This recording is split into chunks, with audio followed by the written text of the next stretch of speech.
Trey Flowers, Deron Harmon, Jarrad Davis, and Don Muehlbach. So 6 captains. Practice today, obviously trying to finish off a good week here, getting into the red area, some situational football stuff. As far as practice is concerned, guys that are really out, very limited right now is Hunter Bryant, CJ Moore, Kenny Galladay, and Vaitai. So other than that, everyone's going to be out there trying to work through. We'll see what some of those guys can do, but we'll just kind of take it from there. Important day for us to get a lot of work in. And certainly, it is game time. It is a regular season, and Friday is a critical day for us to make sure we're getting everything accomplished here before we get to the weekend. So we're excited to get out there and kind of keep stringing some good practices together and get ready to go play the Bears. So let's just open it up to questions and go from there. Mike O'Hara. Yeah, Coach, just to clarify one thing, when you said Kenny Galladay out, you mean out for practice, not out for Sunday? Correct. Yeah, he'll be out of practice. He'll be dressed, and we're going to see what he can do, but probably pretty limited. Okay, I want to make sure I didn't misunderstand that. Yeah. Hey, Coach, I think you've said this a couple of times the last couple of years that the first 3 or 4 games are really about ugly or whatever. And I wonder if tackling might be one of the bigger issues that coaches and teams face. You miss a tackle and you can go 60, something like that. Is that something you really worry about in the first couple of games? 100%. I mean, it's something we really put a big stress and the emphasis on fundamentals. And, we call them the lost arts sometimes. I think, a lot of times we don't spend enough time on some of those fundamentals. And I would put tackling at the top of that list. There's guys that have proven to be really good tacklers through the years and guys that haven't tackled so well. But certainly early in the season, we see that kind of adjustment to game speed, adjustment to the angles, adjustment to being able to drive and finish through on a tackle. A lot of times in practice, we might be in a tag off situation or guys might be just kind of getting into that fit position and maybe thudding up, but not necessarily driving through, wrapping the arms and trying to finish the tackle. So it is definitely something that I think we will see for the first month of football here, all different levels of really good and really maybe some not so good. Justin. Good morning, Matt. I know early in the offseason we kind of asked you about were there any injury issues you're tracking across the league. You mentioned a lot more joint issues. I think you got 5 guys right now on the report with hamstrings. I wondered if you thought that that's coincidence or if this is circumstances related to maybe a shortened off season. Some of those guys just aren't stretched out the way they normally would be.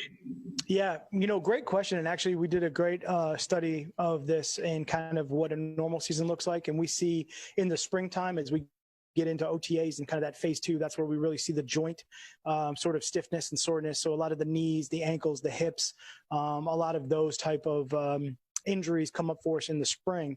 And then as we progress toward training camp, that's when we start to see a little bit more of the soft tissue where we're really kind of amped up the speed and the length of maybe the plays and how far downfield and things like that. And the groin issues that maybe come with some of the defensive players with change of direction. And so that's like a normal year of kind of where the bodies are adapting to getting into football shape. What we've seen right now is kind of a condensed version of a spring and summer all in kind of call it 4 weeks.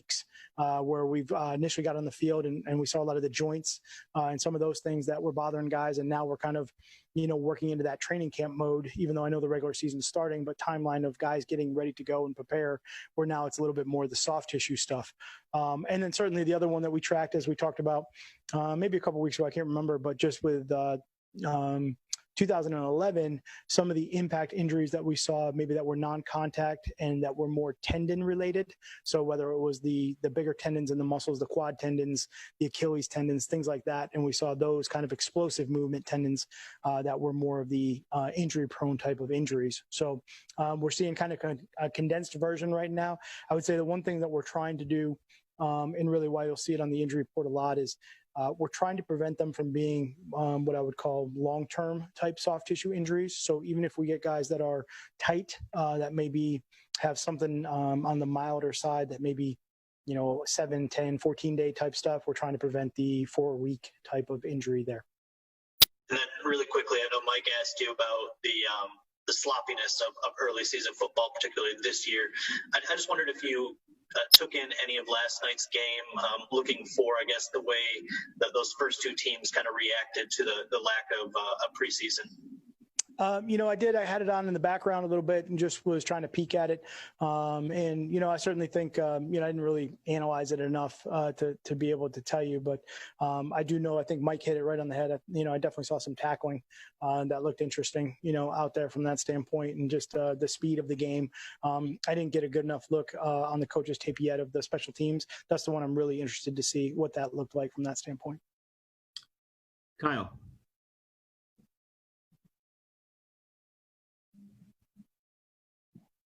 I wanted to ask you about the protests. We saw last night, the anthem stuff, and we saw from you guys in previous years. I'm just curious what you anticipate that looking like for you guys on Sunday. Adrian Peterson said yesterday that he expects to kneel. I'm just curious what those conversations have been like for you and your team. Yeah.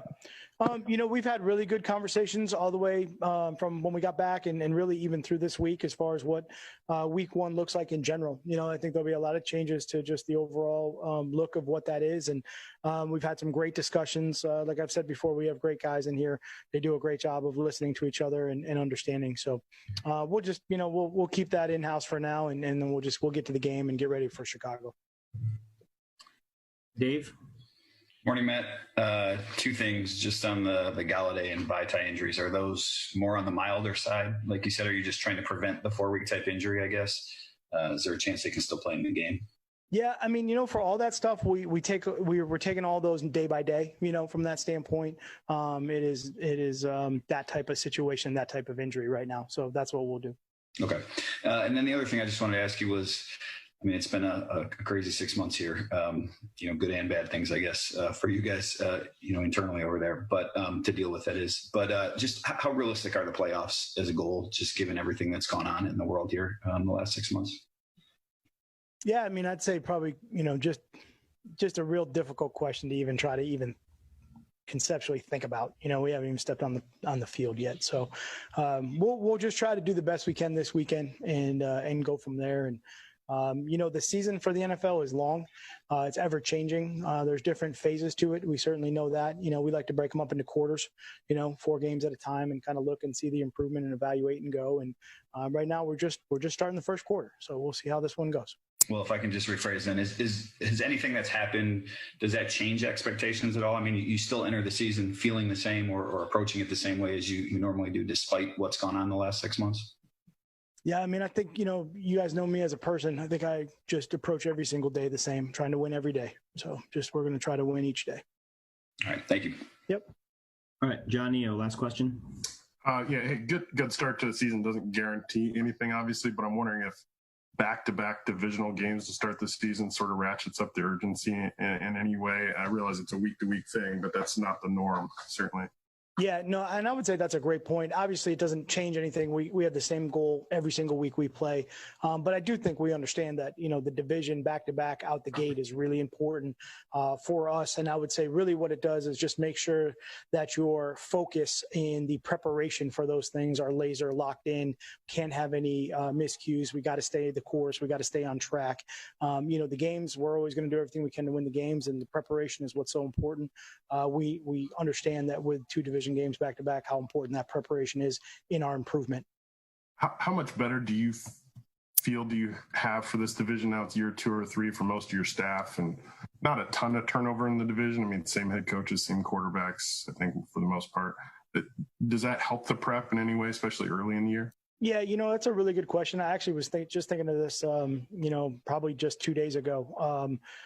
It does feel a little bit more natural, now, kind of just like this is the division that, we played for a couple of years, and the moving parts haven't been as great. It's certainly for me, just, me individually, a lot more comfortable than what it was maybe my first year and even into last year and some of the adjustments there. So I would say absolutely, as you progress through a couple of years of being in a certain spot, in a certain division, you start to get familiarity with the players and the coaches. Not that you didn't know who they were, but maybe the intricacies of that or the details of that, maybe are a little bit more natural.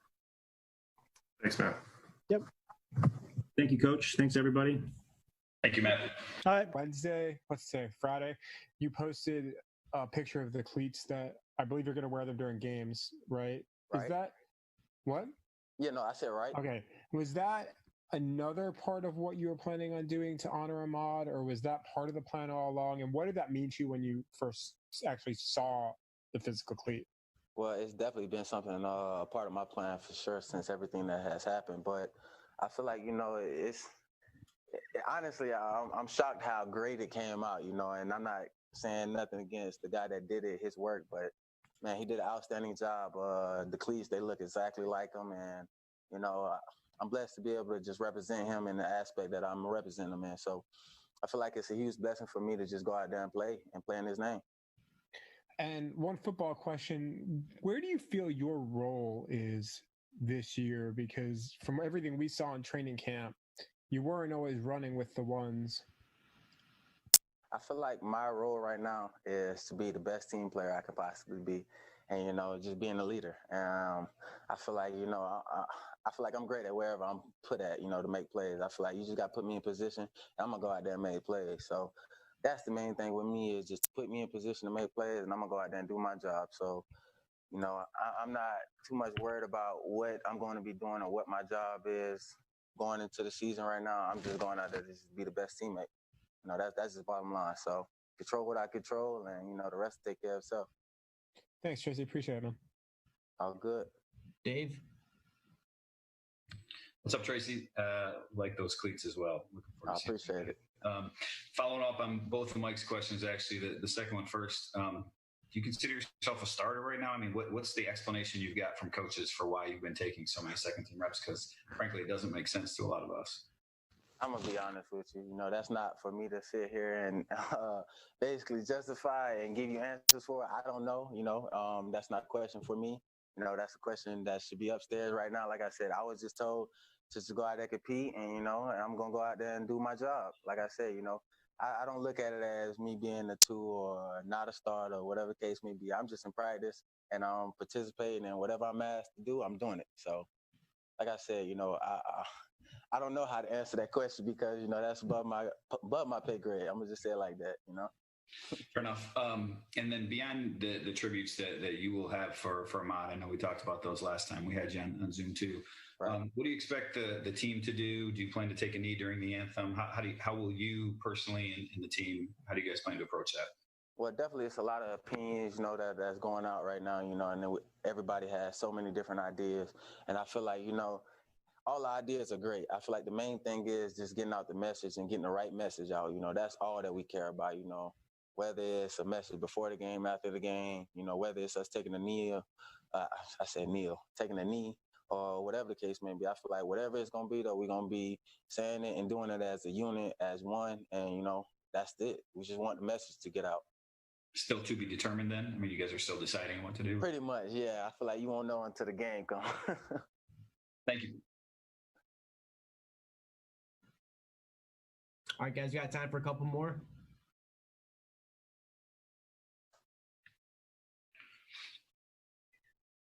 All right, well, I definitely. All right, thank you, Tracy. Tracy, you're all set. Thank you. All right, thanks, enjoy y'all day. Appreciate y'all so much.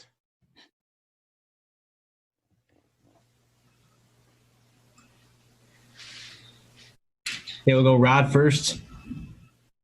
Hey, Jarrad, how do you guys just get ready for full contact, everything in a game speed, game situation, everything? How difficult is that going to be without the preseason and having that benefit of going through that a few weeks before on Sunday?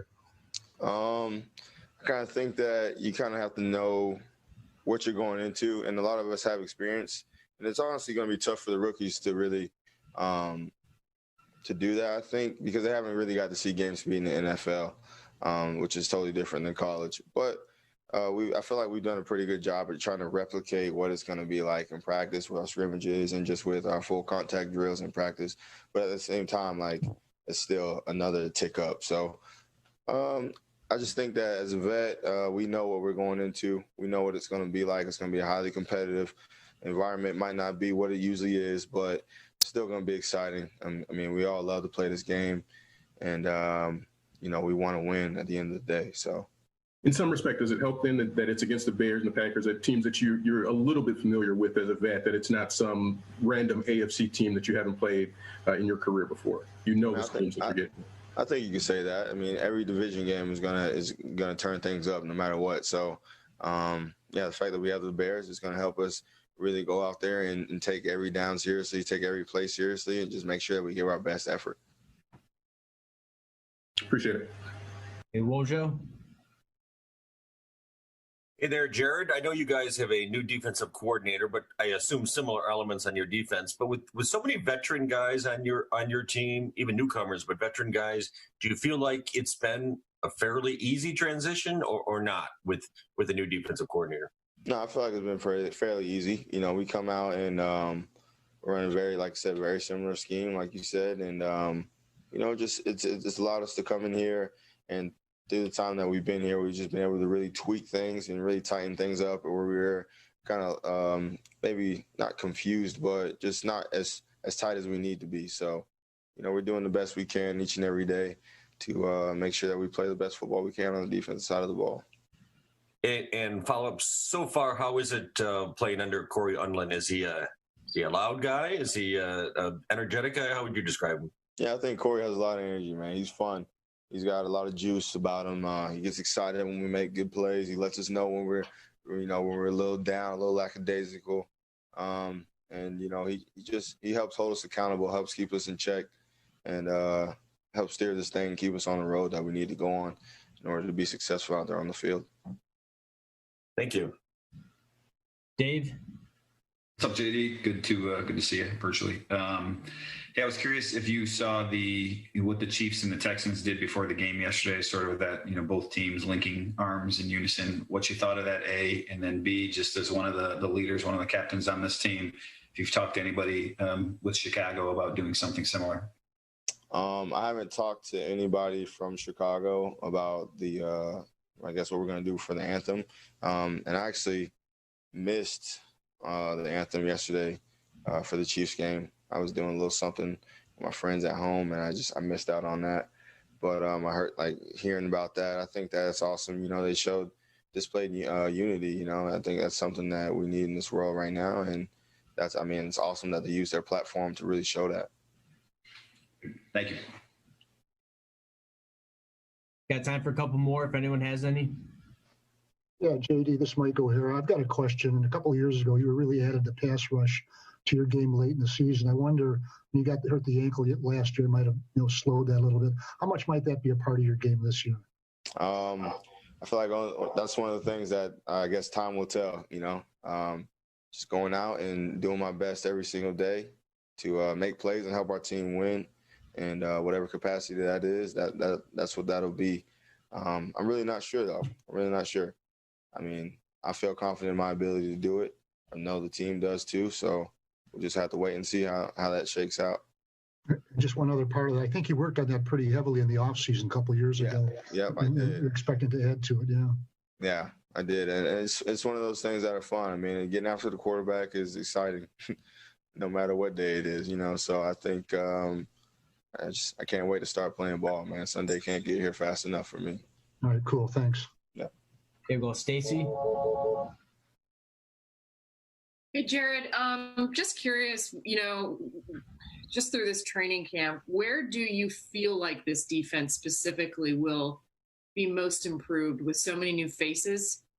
That was my first question. And then just your thoughts on Mitch Trubisky. I'll go second to the first. Trubisky he's a very talented player, very good quarterback. He's gotten better every year since we continue to see him, and he always does what he needs to do to finish the game when we played him. We haven't beaten him in the past couple of years, so we're really working to get that done this year. And for our defense, we have Deron, we have Jamie, and we have Danny. Those are a couple of guys from New England, and they came over and just bringing that winning mentality and just that. It's just a different level of, or a different kind of approach that they've inspired us to have, and just the togetherness that we have. Like we're a tighter group right now. We're a way tighter group, and we still got some work to do on that front.